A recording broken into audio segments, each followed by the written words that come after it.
clinicians and workers across AOD, mental health and PDRS services, and it's helping them to work more effectively with co-occurring mental health and substance use disorders. It's a one-on-one relationship. It's meant to be more personal and more tailored to the needs of the clinician or worker. And all the staff in all services are supposed to become dual diagnosis capable, according to the key directions for dual diagnosis, so it came out in 2007. So through mentoring, we were hoping to create change agents, people who had passion and had a skill base and knowledge that they were able to impart to others, and that were actually willing to do something about it. Knox Community Health Service, we saw a really strong movement from the team leader through to the other staff. And perhaps it had something to do with the fact that it was the team leader that we were mentoring. So having that management buy-in made a difference. It wasn't about the managers of services saying, oh, well, I think we need to partner with each other because that would be a really good idea. It came out of the client work. You know, we have a client that actually we're not communicating around, and we need to communicate. As a result of a federal grant promoting effective evaluation of participation, KCHS staff were provided with consumer-led training in dual diagnosis. This project supported the recruitment and training of consumers and then designed and delivered a 3-hour workshop to the KCHS staff. This training built capacity and capability in both consumers and KCHS staff. Well, the EEP project was really interesting to be involved with. It was quite a surprise and a privilege for me to be asked to be involved in such a project, where I was asked to train 2 teams, and the consumers would also train one of them.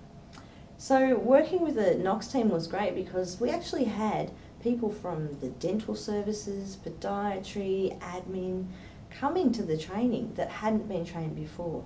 Now obviously we had the Knox team who were quite well trained in dual diagnosis, so they were able to have some effect in the room during that day.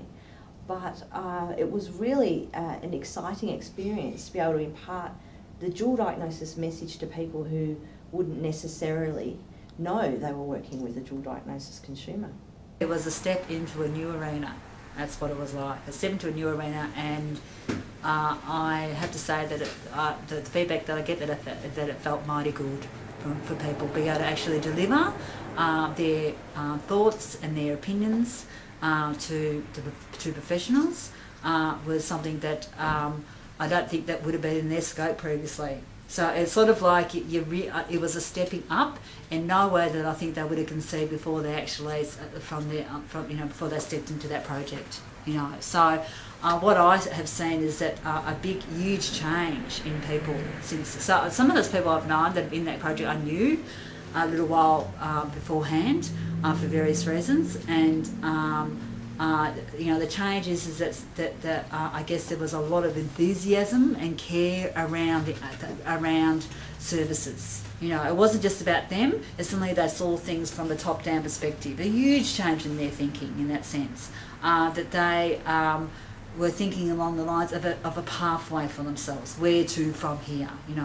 I've done this now. What now? What now? So it's sort of like something. It was like getting a kick, and off they go they want to go on to further things because they've suddenly had this bit of skill development. They suddenly had this insight that oh yeah, shit, I can do this. Right? I am this person. I'm not this person. I'm this person. Right? They've stepped into another role, and they've realised a capacity that they may not have realised before. So this stuff is not only is it great for people who actually hear and hear a story from someone and an insight that they never would get elsewhere. It's great for the people who are delivering it too. So it's just it's community development essentially. This sort of work. You're developing capacity in the community to be able to deal with issues that arise. Ultimately, the benefits of an improved dual diagnosis service approach will be noticed by those receiving the service and the staff delivering the service. Here's what consumer, carers and staff have to say about working in a more dual diagnosis capable way, and the benefits for people who access the service.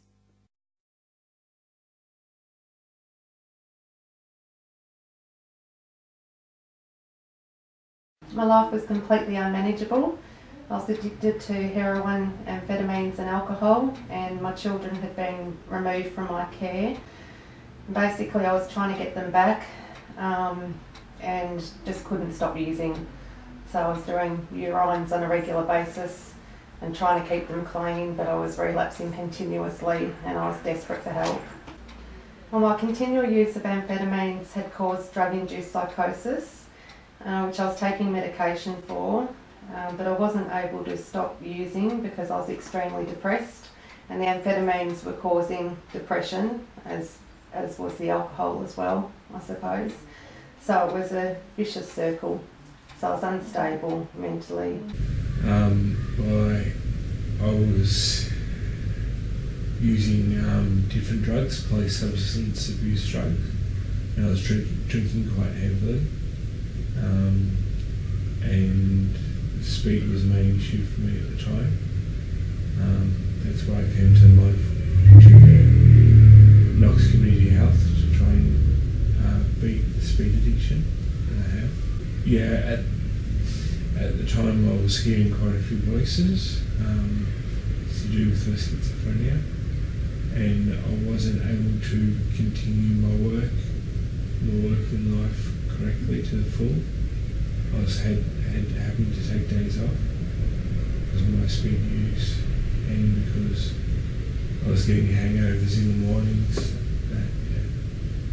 It was pretty rough because I felt like I was doing it all by myself, and then this way I resourced through Knox Community Health to get some help to try and lead a better life. He was diagnosed with schizophrenia, mainly through the use of marijuana. Also a little bit highly strung. He was the most sensitive boy in the family. Marriage breakup that we had, also he took a lot of that on board. The schizophrenia diagnosis meant that we could focus on that and got a lot of support, tremendous amount of support from the authorities and the carers like yourself. First got into drugs with my mum when I was 12. And had a half a joint that she had, but it'd be going on 8 years or so, maybe more. Didn't really care whether I lived or died. It's probably the easiest way to put it.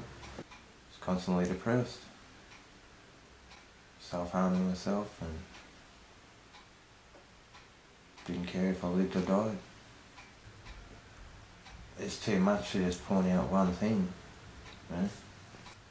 Yeah, I don't know how else to put it, I suppose with drug addiction, it takes you away from your values and your morals. It all goes out the window and the focus becomes the drugs and getting the drugs. I did a lot of things in my past that I'm not proud of that go against my values, and it was interesting too because a lot of things come up for me that I wasn't even aware were there, I guess. When I explored my values more deeply and realised this is the path I want to go in. Well, I would recommend the mindfulness group to anybody. I thought that was great. I'm thinking about doing another course around if they again. The counsellors down here have been really, really good. Very professional, and my counsellor, she's just helped me to remain clean and focused. I feel like I'm focused now. I look at it now, it would have been the best decision that I've ever made. I've never been so happy. Got a good family.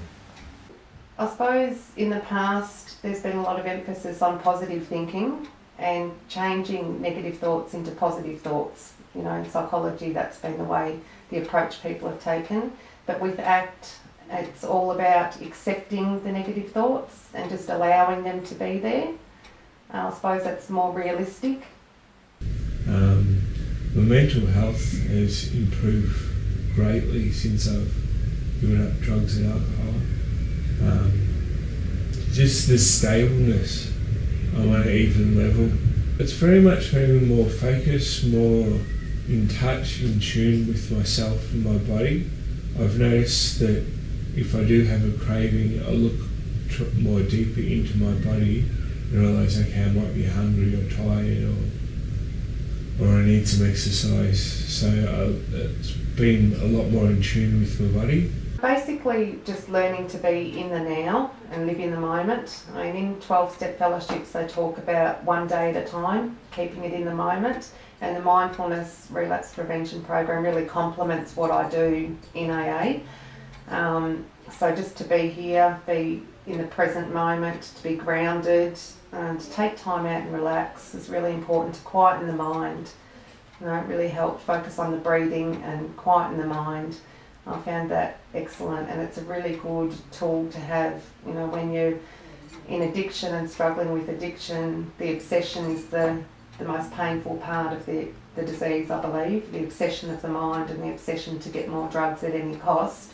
So to have mindfulness skills there to use are invaluable. You know, just being able to stop and take time out and breathe has really helped me with any thoughts. So the care that's been given by you particularly, because the quality of the care that they're given is really very, very good. It's very honest, and it gives them somewhere to go to talk about things that they often wouldn't talk to their parents about. I can deal with my anger a lot better. I can think clearer, you know, make the right decisions, you know. What's the word? You think logically, you know. Well, my life has turned full circle. I'm now married. I just started a new job. Love my life at the moment. It's getting out there exercising quite a bit. Life's really good. Well, nearly 12 months clean and sober. I have my children back in my care. I attend regular 12-step meetings, and I do a lot of service work for AA. One of the things I do is I go to Pine Lodge on a regular basis, and I share my story with other addicts and alcoholics there. Very happy and content most of the time, you know, and when I do have a down day, there's still the occasional day that I get using thoughts. They're few and far between, but occasionally it happens, and I know exactly how to deal with them. So, you know, most of the time I'm really content and really happy with life, and the children are happy. You know, they have a healthy home environment now. My mental health is good, it's stable. I haven't had any problems at all since I stopped using. I take medication on a daily basis, and I've accepted that as part of my treatment. And that was very difficult for me to come to terms with, because in the past I was continually stopping the meds and running into trouble and using the drugs and then ending up in hospital again.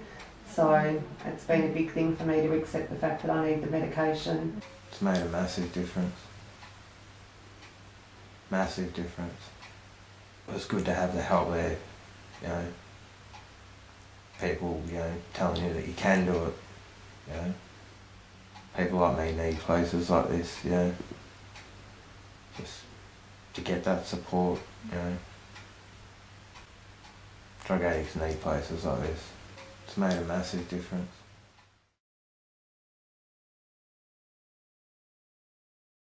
I mean, for me, that coming into an organisation like this, you can see very clearly, again, you can feel it, that there is that support there for you as a worker, that you're not working in isolation.